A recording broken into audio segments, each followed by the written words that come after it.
Every time you walk into the room, got me feeling crazy. Shock my heart, boom, boom. Any other boy would stare, but me, I look away, cause you're making me scared. Trying not to breathe, 1, 2, 3.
Yang pertama itu adalah latar belakang agama.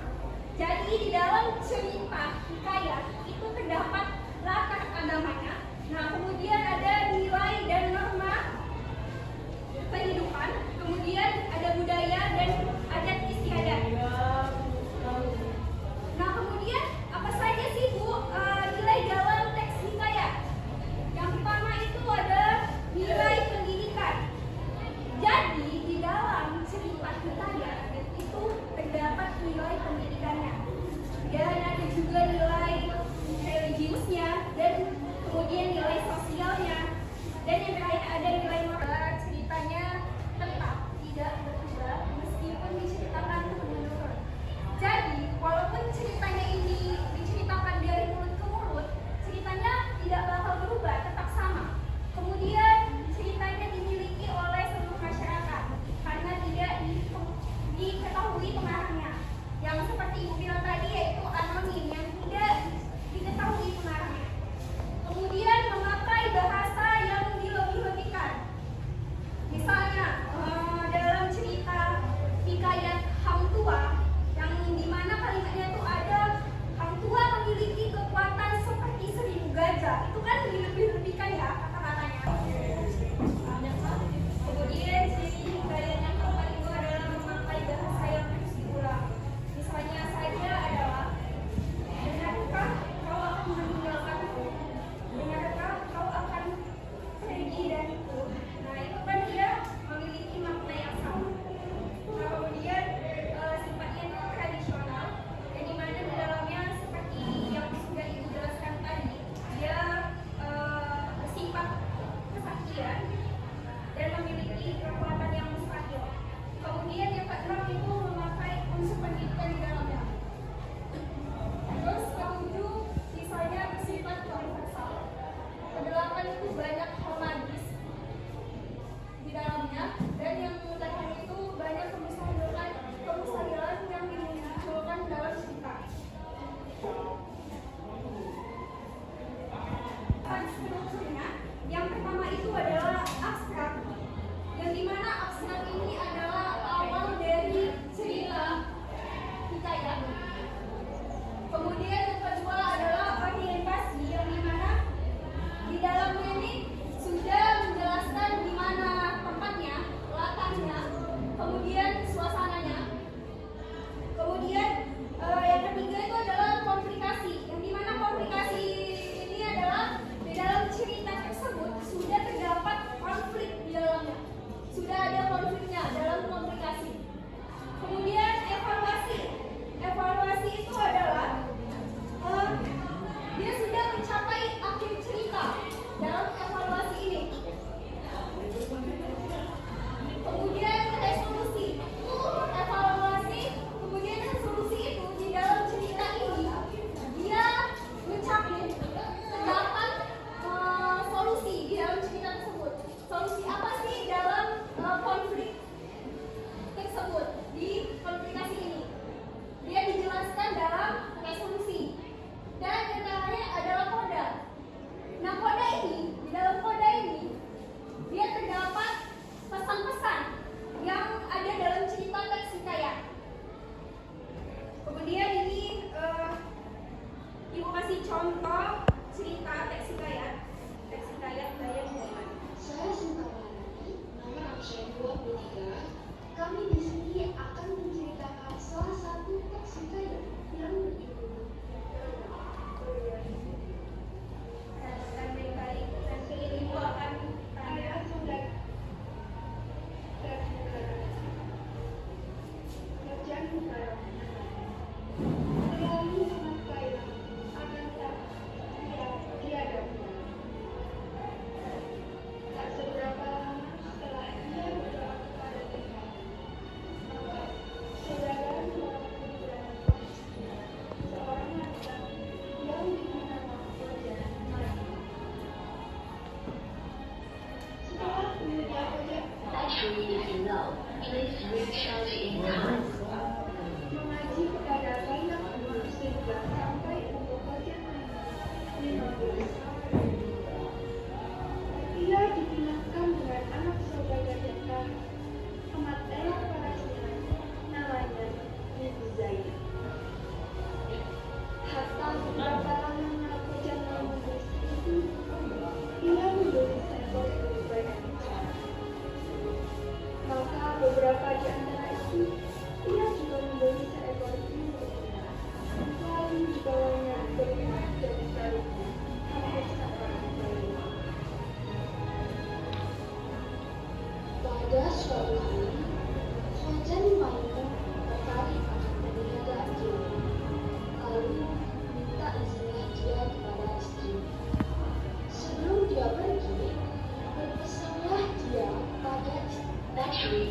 now. Please recharge in time.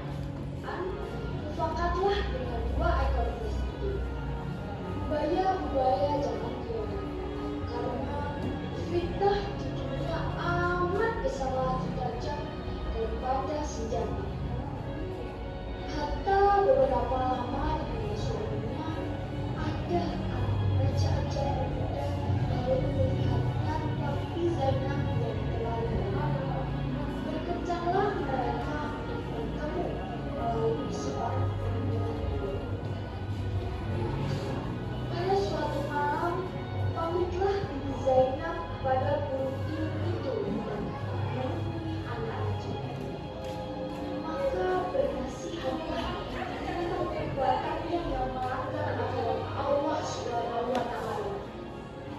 Maka marahlah istri Fajar Maryam dan disentak dan Beberapa cerita tersebut ada beberapa tokoh. Siapa yang tahu?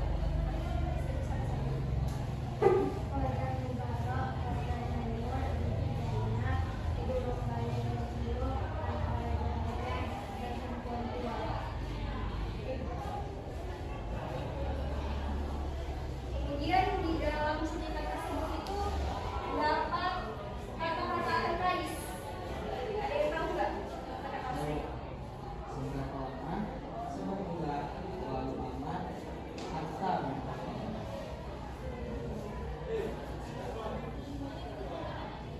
Selanjutnya di dalam sebuah cerita hikayat itu kan terdapat amanat dalam ceritanya. Ada yang tahu nggak apa amanat dalam cerita tersebut? Makanya adalah seorang istri harus taat dan patuh terhadap suami dan jangan gegabah pada saat diberikan nasihat dengan